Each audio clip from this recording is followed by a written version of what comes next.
ان کے لب رنگی کی نچھاور تھی کہ جس نے. وعلیکم السلام ورحمۃ اللہ.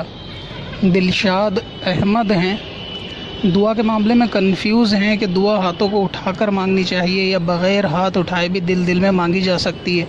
اگر ہاتھ نہ اٹھائیں دعا میں تو کیا کوئی کراہت یا گناہ جیسی کوئی چیز ہے شریعت میں اس کے لیے؟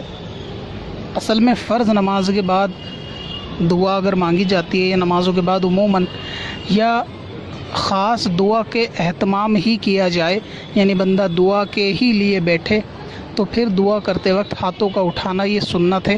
ہاتھوں کو آسمان کی طرف بلند اٹھانا چاہیے، اور اسی طرح دونوں ہاتھ لوگ ملاتے ہیں بلکہ ہاتھوں کو کھلا رکھنا چاہیے. ملانا بھی دونوں ہاتھوں کو جائز ہے، مگر کھول کے ہاتھوں کو اور تھوڑا اونچا اٹھا کر دعا مانگنی چاہیے. یہ طریقہ سنت ہے. اب رہا یہ کہ ہاتھوں کو نہ اٹھانا، تو نماز کے بعد جو دعا مانگی جائے وہ تو ویسی ہی مانگی جائے کہ ہاتھ اس میں اٹھائے جائیں. یہی طریقہ ثابت ہے. اور عام اگر دعا مانگی جائے، جیسے چلتے پھرتے بندوں کو عادت ہوتی ہے بعض کو دعا وغیرہ مانگنے کی، تو ایسی صورت میں ہاتھ اٹھانا نہ اٹھانا ڈیپینڈ کرتا ہے سچویشن پہ. مثلا کوئی بندہ ڈرائیو کر رہا ہے اور وہ دل میں دعا کرتا ہوا بھی جا رہا ہے، ذکر کرتا جا رہا ہے، مسلمانوں کے لیے دعا کرتا جا رہا ہے، تو ظاہر ڈرائیونگ پہ تو ہاتھ نہیں اٹھا سکتا دونوں. تو ایسی صورت میں پھر دل میں بھی دعا مانگی جا سکتی ہے بغیر ہاتھ اٹھائے.